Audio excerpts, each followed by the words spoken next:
Hi everyone, today I'm going to be showing you my indoor gardening setup that I used to grow things like fresh vegetables, herbs, and even citrus plants in the middle of winter here in Canada. So this is the tent as it just started. I purchased it a few months ago and it's actually a lot bigger than I thought it was going to be. Even though I knew the dimensions when I bought it, I didn't really appreciate the size of it until I had it set up. Those are my intro starting lights. I use them just for seedlings. It's what I had at the time, but you'll see in future videos I end up upgrading those to things that work much better.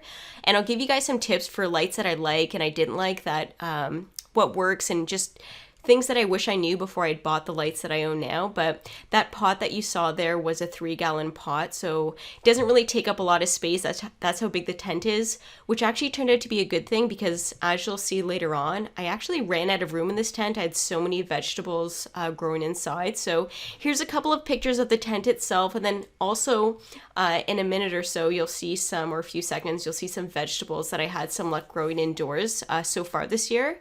I think it's maybe been 6 months altogether, but my upcoming videos will go through some of the new lights that I use that work really well, new plants that I'm growing, and also some tips for those of you that are thinking about growing fresh produce indoors, so you can hopefully learn from some of the mistakes that I've made, which I'll show you along the way.